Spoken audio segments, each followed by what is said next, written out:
पहाड़ ही थिला काटिकी बढ़िया लगे से जगह खड़ा पकई नाहांती।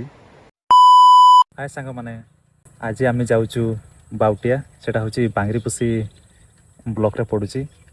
आम दुई जन बाहरीचु अधा रास्तार अच्छु एपटे बहुत जोर वर्षा होता एवं छाड़ी देछि अल्प अल्प पड़ुची आम मैंने दुई जन बाहरीचु ना कौन कौच अभी आम जाऊँ बाउटिया को बाउटिया से पूरा रास्ता अच्छी चलतु कंटिन्यू वीडियो देखंतु चलतु।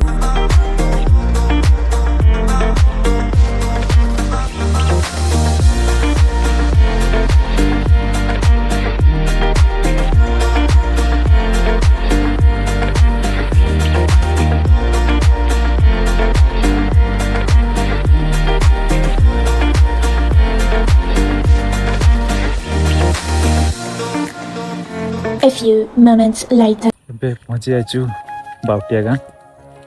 ବାଉଟିଆ ଗାଁ ଏପଟେ ରାସ୍ତା ହେଇଛି ସିଧା ଗାଁକୁ ଆଉ ଏପଟେ ହେଲା ଆମର ଏଇଟା ବାଙ୍ଗିରିପୋଷି ରାସ୍ତା ଆଉ ଏପଟେ ଯିବେ ଏଇଟା ହେଉଛି ଘାଟକୁଆଁରୀ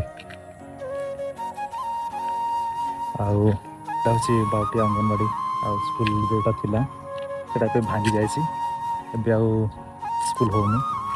ଏପଟେ ଦେଖିପାରୁଛନ୍ତି ବହୁତ ବଢ଼ିଆ ଭ୍ୟୁ ଚାହିଁଛି ମୋତେ ଆଉ एपटे पहाड़ देखिपे जस्ट वर्षा छाड़ी ना पहाड़ बहुत बढ़िया लगे। यहाँ हूँ चाकड़ी जावाई रास्ता से जो पहाड़ बहुत बढ़िया लगे। धूर पहाड़ बहुत सुंदर कहते किंतु पाखक गले गछ लता सबू भर्ती एक गोटे नदी अच्छी बाउटिया गाँ पाखे ये सीधा आमर पहाड़ उपरू आपन से पहाड़ से साइड आसे छिड़ा घाट रास्ता एपटे हूँ सीधा रास्ता माने बांगरीपुसी जावाई साइड पछपटे हूँ घाटकुआरी नदी सेपटे जो जगह कथा मुझे कहूली से जगह को आम पहुँची आईछु आई जगहटा हूँ बाउटिया गाँ भितर देकी आसिया को पड़ो आटा आगु थिला ब्रिटिश टाइम रे एटा पोल गोटे कराई पानी एपटे देखी पूरा रास्ता आउ बहुत बढ़िया देखा बहुत बढ़िया सेपट देखी रास्ता पूरा आउ माछ धरा होची खड़ा पकई आउ आम छड़ा कौन कहूच कह आम आसु बाउटिया को पूरा माने ए वर्षा दिन ना सब पूरा गोड़िया पानी देखा जाउछि कादुआ पानी देखा जाउछि आउ खरा दिन रे पूरा परिष्कार पानी देखा जाए।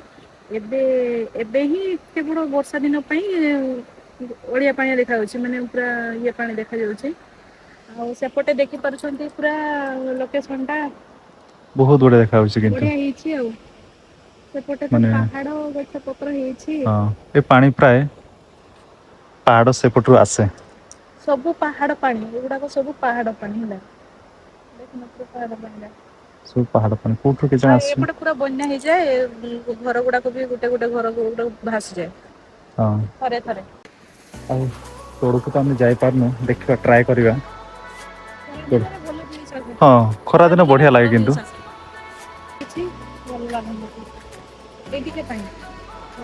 अलग जगह भल लगे किंतु हाँ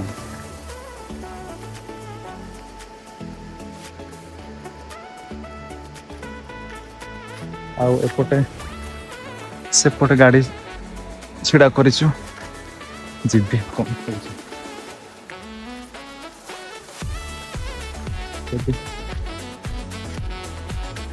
ଆଗରୁ କେହି ଯଦି ଆସିଥିବେ ଜାଣିଥିବେ ଏଇ ଜାଗା। ଆଉ ଇନଷ୍ଟାଗ୍ରାମରେ ବହୁତ ଲୋକ ଛାଡ଼ିଛନ୍ତି ଏଇ ଜାଗା ବିଷୟରେ। ଆଉ ଏପଟେ ଦେଖି ରାସ୍ତା ଅଛି, ଏଠି ତ ବହୁତ ଅଳିଆ ହେଇଯାଇଛି। ଆଉ ଦେଖିବା କେମିତି ଲାଗୁଛି ଏଇ ଜାଗା।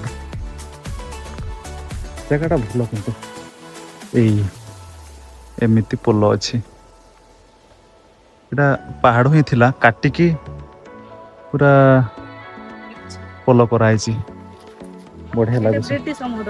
ଏଇଟା ହେଉଛି ବ୍ରିଟିଶ ଅମଳର, ଯେତେବେଳେ 1927 ନା କେତେରେ ସେମାନେ ଏପଟେ ଦେଇକି ଯିବା ଆସିବା ପାଇଁ ଆଉ ମାନେ ବଣ ଜଙ୍ଗଲର କାଠ ସବୁ ନେଇକି ଯାଉଥିଲେ। ଆଉ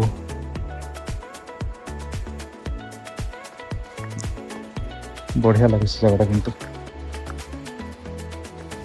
ସେପଟେ ଆଉ ଯାଉନି। ବହୁତ ବଢ଼ିଆ ଦେଖାଯାଉଛି, କିନ୍ତୁ ଉପରେ ପାହାଡ଼, ତଳେ ପୋଲ, ଏପଟେ ମାଛ ଧରା ହେଉଛି।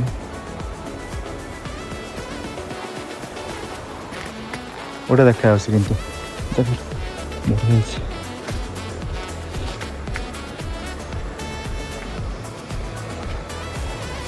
ଏଇଟା ହେଉଛି ସେଇ ଜାଗା।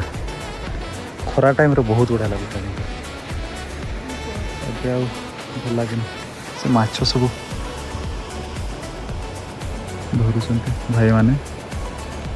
ଆଉ ସେପଟେ ଆଉ ଜଣେ ମାଛ ଧରୁଛି, ଖଡ଼ା ପକେଇଛନ୍ତି। ଏଇଟା ହେଉଛି ସେଇ ଲୋକେସନ୍ ଯେଉଁଟା ଦେଖିବା ପାଇଁ ଲୋକ ବି ଆସୁଥିଲେ ଆଗରୁ, ଏବେ ପ୍ରାୟ ଏତେ ଜାଣିନାହାନ୍ତି। ଆଉ ସେଠିକି ଚାଲ ଉପରକୁ ପଳେଇବା। ଡର ବି ଲାଗୁଛି, ପାହାଡ଼ ଏରିଆ ମାନେ ଡର ନିହାତି ଲାଗିବ। ଆଉ ଆପଣମାନେ ଏଇ ଜାଗା କେମିତି ଲାଗିଲା ଆପଣମାନଙ୍କୁ କମେଣ୍ଟ ମାଧ୍ୟମରେ ଜଣାଇବେ। ଆଉ ଏବେ ଆମର ଟାଇମ୍ ମିଳୁନି, ନହେଲେ ଭଲ ଭଲ ଜାଗା ଯିବୁ ଆଉ ଆପଣମାନଙ୍କୁ ଦେଖେଇବୁ। ଆଉ